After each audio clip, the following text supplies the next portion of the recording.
Okay, so the debt, will we ever pay it back? I'm talking about the Australian Commonwealth Government debt, not talking about private debt, which is a whole other issue, not talking about state government debt, which is another issue. Um, so keep it simple, let's just talk about Commonwealth Government debt.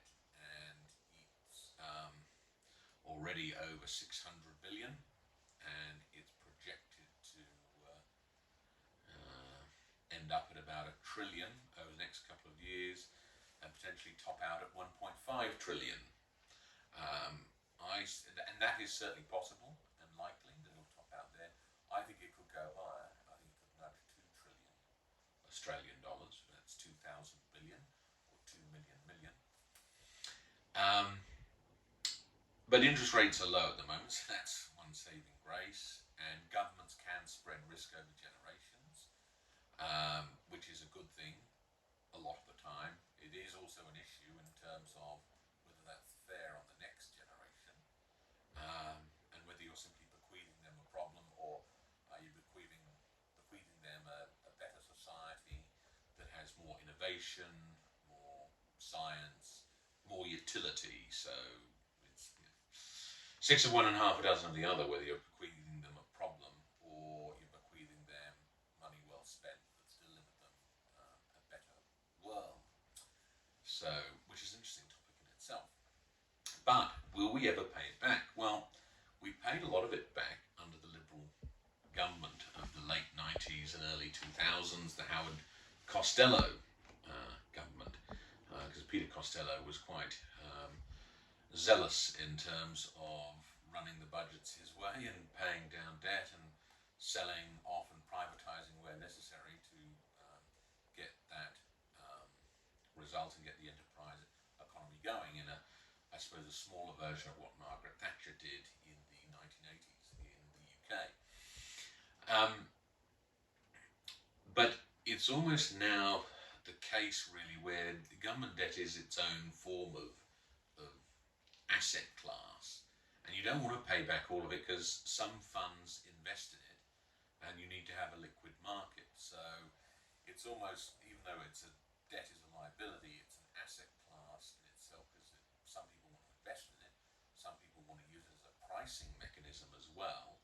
It's sort of like a bare minimum that you have to have some government debt so that the whole debt market works, with the spectrum of public debt at one end and private debt at the other, and junk bonds, I suppose, being right at the other end of the spectrum.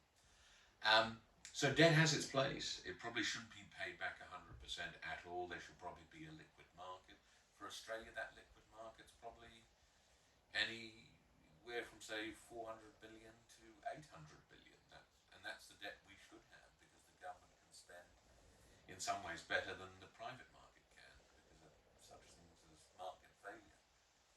So it's not necessarily a bad thing at all. It's a good thing in many ways.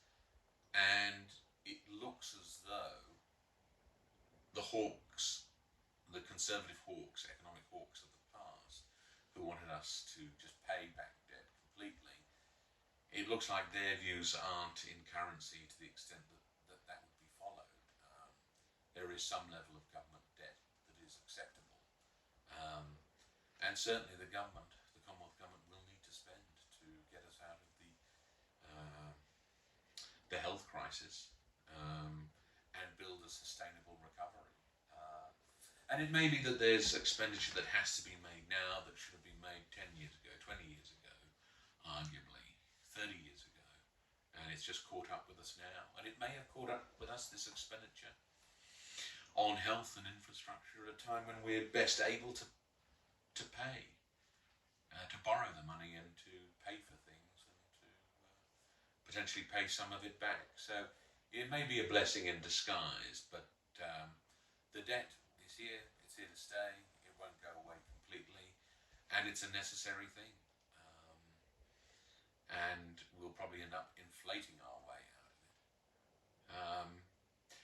But it could be a problem if interest rates rise.